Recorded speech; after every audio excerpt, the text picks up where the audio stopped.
ओम शांति। तो आज हम बात करने वाले हैं ईर्ष्या, द्वेष और घृणा। क्या है ये ईर्ष्या, द्वेष, घृणा? कि मान लीजिए मैं कोई सेवा करता हूँ, अच्छी भी करता हूँ, है ना, मगर बहन जी जाती हैं और वो सेवा किसी और को दे देती है, या फिर मेरा नंबर ही नहीं आता, मैं अच्छी करता हूँ, कोई उसको अप्रिशिएट नहीं करता, या फिर जो मेरा क्रेडिट है वो कोई और ले जाता है। तो कहने का मतलब है, मुझे ऐसा लगता है कि ये गलत हुआ, इनजस्टिस हुआ मेरे साथ, है ना। ये तो गलत किया, चाहे बहन जी ने, चाहे ऑफिस में, कहीं पे भी, किसी में भी गलत हुआ ये, है ना। मेरा मन अंदर से बोलता है ये गलत हुआ, ये मैं डिज़र्व करता था, मगर जो है मुझे ना मिल के ये सेवा किसी और को दी जा रही है। देखो स्टेज पे भाषण तो हम दोनों ने दिया, है ना, मगर मेरा नाम तो आया नहीं, मेरे लिए तो बोला नहीं कि ये क्यों है, ये जी बहुत अच्छे हैं, उनके लिए सारी बढ़ाई कर दी। तो ये तो गलत बात है ना, बराबर है तो बराबर होना चाहिए। तो जब ऐसे हमारा मन दुखता है तो फिर हमें ईर्ष्या आती है, द्वेष भी आता है, घृणा भी आती है कि या तो मेरी ही, या तो हम दोनों साइड में से एक साइड बैठ जाते हैं। या तो हमें लगता है कि मेरी किस्मत बिल्कुल ख़राब है, या हमें लगता है कि भाई सारे लोग इसे ही प्यार करते हैं, पता ही नहीं इसने क्या जादू कर रखा है, सारे लोग इसी के पीछे लगे रहते हैं, चाहे ये सही करे गलत करे, इसके 100 खून भी माफ़ है ना। ऐसे करके सोचते हैं। तो अब ऐसे समय में ज्ञान क्या कहता है?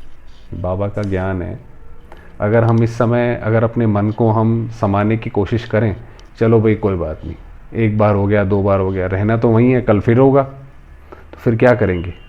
अगर हम किसी तरह अपने आप को फैला फुसला कर मना भी लेंगे तो वो तो शरीर में दबा रह जाएगा, कहीं ना कहीं मन में, शरीर में नहीं मन में दबा रह जाएगा, वो तो रिजॉल्व तो थोड़ी हुआ फिर वो। तो ज्ञान क्या कहता है इसमें? तो वास्तव में हमें ये पता होना चाहिए कि इस सृष्टि में, इस ड्रामा में मुझ आत्मा का विशिष्ट पार्ट है, दूसरी आत्मा का भी विशिष्ट पार्ट है, और वो विशिष्ट जो पार्ट है वो किसी से कोई छीन नहीं सकता, कोई भी नहीं छीन सकता, क्योंकि ये शिव बाबा की जिम्मेवारी है कि जब उसने दुनिया बनाई तो उसकी सबसे बड़ी प्राइम रिस्पॉन्सिबिलिटी या prime function of this drama वो ये है कि इसमें हर आत्मा का पार्ट अच्छा होना चाहिए। अगर वो ऐसा नहीं होगा तो आत्मा परम धाम में शांति में कैसे बैठेगी? आप बताइए ज़रा। अगर किसी आत्मा ने सज़ा खा ली, चलो जी धर्मराज से सज़ाएं खा ली, चलो ऐसा लगा जन्म जन्मांतर की सज़ाएं खा ली, चलो किसी तरह खा ली, पूरी भी कर ली, है ना, पूरी तो करनी है इवेंचुअली। उसके बाद उसको पता पड़ता है कि मेरा पार्ट ही ख़राब है जी, तो उसको तो सज़ा उसकी तो तब भी कंटिन्यू हो रही है। तो ऐसा नहीं है, वास्तव में हर एक आत्मा का जो पार्ट है वो एक्यूरेट है और बहुत ही अच्छा पार्ट है। तो अभी अगर हमारे सामने ऐसा कुछ होता है तो हम अपने पार्ट पे विश्वास रखें, और वो विश्वास के साथ साथ अपने अंदर ये ड्रामा का दूसरा नियम है कि अगर हम काबिल होंगे, कोई चीज़ हम डिज़र्व करते होंगे, तो वो ड्रामा समय का पहिया ऐसे घूमेगा कि वो अपने आप जो है वो सत्य को सामने ले आएगा।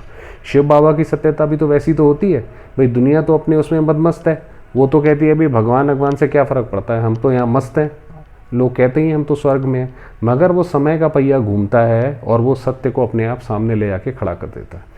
ऐसी बाबा की प्रत्यक्षता होती है। आप ब्रह्मा बाबा की देखेंगे, उनकी भी तो ऐसी ही हुई। पहले तो लोगों ने, कोई भी नहीं मानता था ये ब्रह्मा है ब्रह्मा है। आपने सुना होगा पहले की जो है जीवन कहानी में, कोई उन्हें नहीं, कितने लोग अपोज करते थे, सब अपोज करते थे, मगर देखिए आज ऐसा समय आया है कि सारी दुनिया उन पे ही कन्वर्ज होती जा रही है। तो ये ड्रामा का शाश्वत नियम है। 2 नियम है जो हमने बात करी। एक, सबका पार्ट अच्छा है, मेरा पार्ट भी अच्छा ही होगा, बशर्ते के लिए मैं उसके लिए मेहनत करूं। ऐसा नहीं है कि बिस्तर पे अगर लेट जाएं तो बोलें पार्ट अच्छा है, उससे कोई फ़ायदा नहीं है।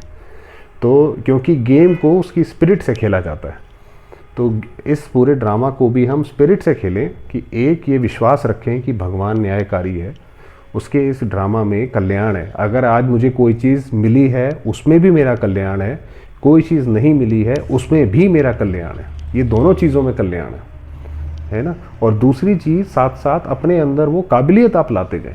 अगर हमारे अंदर वो काबिलियत आ गई, मेरे अंदर वो आ गई, तो आज नहीं तो कल, जैसे बताया कि समय, वो ज़रूरत पड़ेगी और वो आपके पास आएगा। काबिलियत होगी तब आएगा। अगर हम ईर्ष्या द्वेष में फंस जाएंगे तो वो तो एक नेगेटिव साइकिल है। ईर्ष्या द्वेष में फंसेंगे, अपने मन से सामने वाली आत्मा को बोलेंगे, या जो रिस्पॉन्सिबल भाई बहन होगा उसको बोलेंगे, या फिर अपने आप को कोसेंगे। और इन तीनों ही उसमें अगर फ्यूचर में भी कोई अपॉर्चुनिटी हमारे पास आने वाली होगी वो नहीं आएगी। वो कहेंगे भाई ये तो झगड़ालू व्यक्ति है, इससे काम कराने से अच्छा तो आदमी खुद कर ले जाकर, इसको इतने सारे तो सवाल जवाब करने पड़ते हैं कि पिछली बार नहीं किया, ये नहीं किया, वो नहीं किया, तो आती अपॉर्चुनिटी भी नहीं आएगी। तो ये नेगेटिव साइकिल ना स्टार्ट करके ये ड्रामा के जो 2 शाश्वत नियम जो हमने बात करी उसके ऊपर पूरा विश्वास रखें और अपनी काबिलियत धीरे धीरे बढ़ाते जाएं कि आज ये भी चीज़ आए, कल वो भी चीज़ आए, सारी चीज़ें हमें आती हों। जैसे बाबा भी तो यही कहता है ना, तो बाबा भी तो बिल्कुल इसी प्रिंसिपल के ऊपर चलते हैं। आप जानते हैं कि शुरुआत में जब 14 वर्ष की भट्टी बनी थी तो उस वक्त तो दादियों ने सारे काम, जो निर्मल शांता दादी थी, आपको पता है कि उनको तो बाल बनाने भी नहीं आते थे अपने, और उसके बाद उन्होंने गाड़ी का मैकेनिक बन के भी गाड़ी साफ़ करी है, गाड़ी जो है रिपेयर करी है। तो आप सोचिए कहाँ से कहाँ जो है उन्होंने वो करा है। तो इसलिए बजाय कि हम अपना धैर्य खोएं, हर परिस्थिति में हम ये रखें कि ये ड्रामा कल्याणकारी है, इसमें मेरा पार्ट बहुत अच्छा है, और उसके लिए पूरी तरह कोशिश करें अपना पार्ट अच्छा बनाने की। ये है ड्रामा को सही रीति से, सही स्पिरिट से खेलना। अगर बैठ जाएंगे तो कुछ नहीं होगा, वो तो फिर हम ये कोशिश कर रहे हैं कि वो तो गेम में चीटिंग करने की कोशिश कर रहे हैं, उससे कोई फ़ायदा नहीं होगा, अपने आप को दुखी पहुंचाएंगे। तो इसलिए आज यहीं पे समाप्त करते हैं। ओम शांति।